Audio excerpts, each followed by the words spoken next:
बच्चों, कैकेयी का अंताप शीर्षक के 2 भाग आपने पढ़ लिए हैं। अब उसके आगे का अंश हम पढ़ते हैं। इन पंक्तियों में भी कैकेयी के मन का पश्चाताप व्यक्त हुआ है। पटके मैंने पद पाणि मोह के नद में, जन क्या क्या करते नहीं स्वप्न में मद में। हा दंड कौन क्या उसे डरूंगी अब भी, मेरा विचार कुछ दयापूर्ण हो तब भी। हा दया हंत वह घृणा अह वह करुणा, वैतरणी सी है आज जाह्नवी वरुणा। सह सकती हूँ चिर नरक सुने सुविचारी, पर मुझे स्वर्ग की दया दंड से भारी। लेकर अपना यह कुलिश कठोर कलेजा, मैंने इसके ही लिए तुम्हें वन भेजा। घर चलो इसी के लिए न रूठो अब यूं, कुछ और कहूँ तो उसे सुनेंगे सब क्यों। पटके मैंने पद पाणि मोह के नद में, जन क्या क्या करते नहीं स्वप्न में मद में। कैकेयी कहती हैं कि मोह रूपी नाले में या मोह रूपी नदी में मैंने अपने हाथ पैर बहुत चलाए, अर्थात मोह के वशीभूत होकर के मैंने अनेक कृत्य किए, जिनके फलस्वरूप मेरे पति स्वर्गलोक को सिधार गए और ज्येष्ठ पुत्र राम अपने अनुज और पुत्रवधू के साथ वन में आ गए हैं। ऐसा होता है कि लोग स्वप्न में और मद में, अहंकार में या मोह के वशीभूत होकर के पता नहीं क्या क्या कर डालते हैं। वैसे ही कृत्य मैंने भी मोह के वशीभूत होकर के कर डाले हैं। हा दंड कौन क्या उसे डरूंगी अब भी, मेरा विचार कुछ दयापूर्ण हो तब भी। कैकेयी कहती कि मैंने जो ये कृत्य किए हैं, इनके फलस्वरूप मुझे जो भी दंड मिले मैं उससे डरूंगी नहीं, उससे सहर्ष स्वीकार करूंगी, क्योंकि मैंने अपराध ही ऐसे किए हैं। मेरे विचार कुछ दयापूर्ण हो तब भी, चाहे आप लोग मेरे प्रति कुछ दया दिखाएं, लेकिन मैं अपने अपराधों का दंड पाने के लिए, अपने अपराधों का दंड स्वीकार करने के लिए तैयार हूँ। हा दया हंत वह घृणा अह वह करुणा, वह तरणी सी हैं आज जाह्नवी वरुणा। कैकेयी कहती हैं अगर आप सब मेरे ऊपर दया दिखाते हैं या करुणा करते हैं तो ये मेरे लिए स्वयं से घृणा करने जैसा होगा। अगर दया के वशीभूत होकर के, करुणा के वशीभूत होकर के आप लोग मुझे क्षमा करें, तो आपकी यह क्षमा मुझे अपने आप से घृणा हो जाएगी।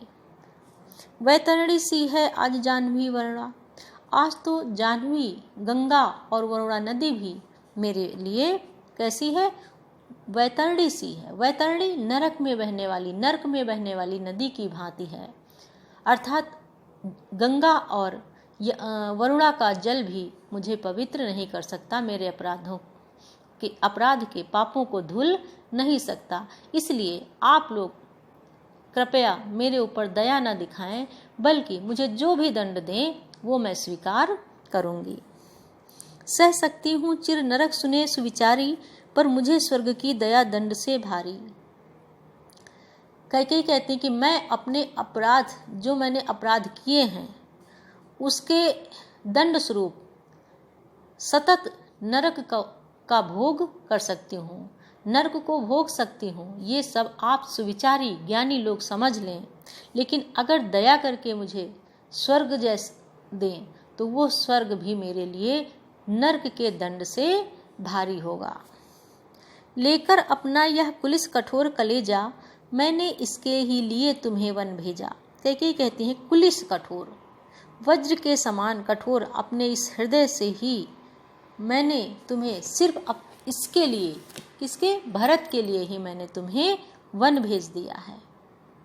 कैकेयी कहती हैं कि भरत के लिए ही, अपने पुत्र भरत के लिए ही मैंने तुम्हें वन भेजा है और अपने हृदय को वज्र के समान कठोर बना लिया है। घर चलो इसी के लिए न अब रूठो यूं, और अब मैं इसी भरत के लिए कहती हूँ कि हे राम तुम घर वापस चलो, अब इस तरह रूठो मत। कुछ और कहूँ तो उसे सुनेंगे सब क्यों, और इसके अतिरिक्त अगर मैं कुछ और कहूँगी तो उसे आप सब लोग क्यों सुनेंगे। कैकेयी कहती हैं कि जिस भरत के लिए मैंने अपने हृदय को कठोर करके तुम्हें वन भेज दिया, वही भरत आज दीन दुखी की भांति रो रहा है। तो मैं हे राम तुमसे पुनः ये विनती करती हूँ कि इसी भरत के लिए तुम घर वापस लौट चलो। मुझको यह प्यारा और इसे तुम प्यारे, मेरे दुगने प्रिय रहो न मुझसे न्यारे। मैं इसे न जानूं किंतु जानते हो तुम, अपने से पहले इसे मानते हो तुम। तुम भ्राताओं का प्रेम परस्पर जैसा, यदि वह सब पर यूं प्रकट हुआ है वैसा। तो पाप दोष भी पुण्य तोष है मेरा, मैं रहूं पंकिला पद्म कोश है मेरा। आगत ज्ञानी जन उच्च भाल ले लेकर, समझावें तुमको अतुल युक्तियाँ देकर। मेरे तो एक अधीर हृदय है बेटा, फिर उसने फिर तुमको आज भुजा भर भेंटा। कैकेयी श्री राम से अयोध्या वापस चलने के लिए तर्क देती हैं कि जिस भरत के लिए मैंने तुम्हें वन भेजा था, आज उसी भरत के लिए मैं तुम्हें वापस अयोध्या चलने को कह रही हूँ। और कहती हैं मुझको यह प्यारा और इसे तुम प्यारे, कि हे राम मुझे भरत, मेरा पुत्र भरत अत्यधिक प्रिय है और भरत को तुम अधिक प्रिय हो मेरे दुगने पर, इसलिए तुम तो मेरे दुगने प्रिय हो गए हो। रहो न मुझसे न्यारे, इसलिए अब मुझसे दूर मत रहो।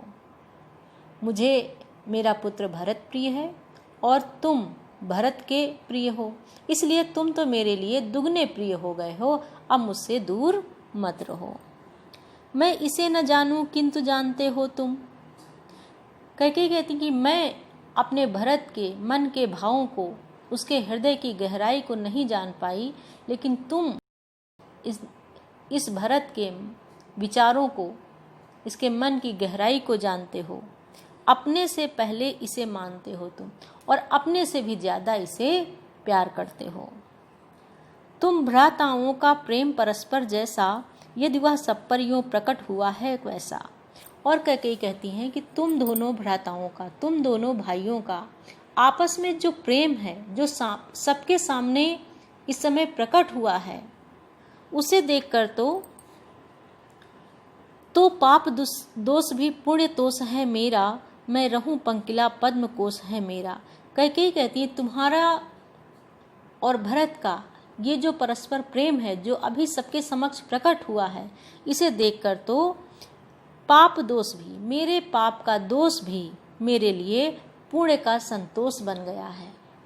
अर्थात जो मैंने कृत्य किया है, जो मेरे ऊपर दोष लगा है, उस दोष के कारण, उस कृत्य के कारण ही तुम्हारा ये परस्पर प्रेम सबके समक्ष प्रकट हुआ है। तो मुझे इस बात का संतोष है कि मेरे इस कृत्य के कारण तुम दोनों का प्रेम सबके समक्ष प्रकट हो गया है।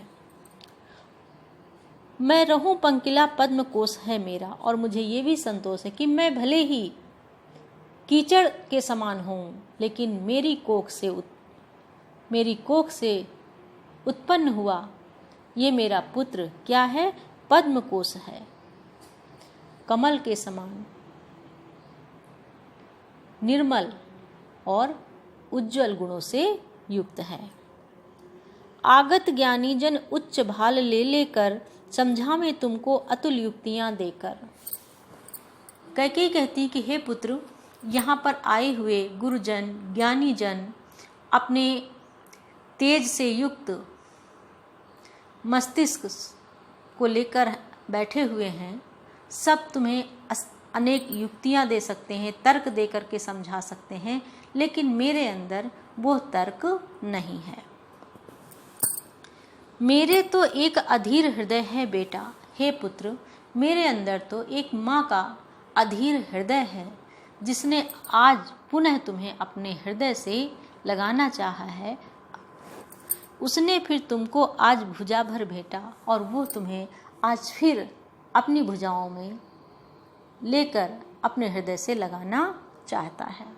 कैकेयी का कहना है कि यहाँ गुरुजन आए हुए हैं, ज्ञानी जन बैठे हुए हैं, वे सब लोग तुम्हें तर्क देकर समझा सकते हैं अयोध्या वापस चलने के लिए, लेकिन मेरे पास तर्क करने की शक्ति नहीं है।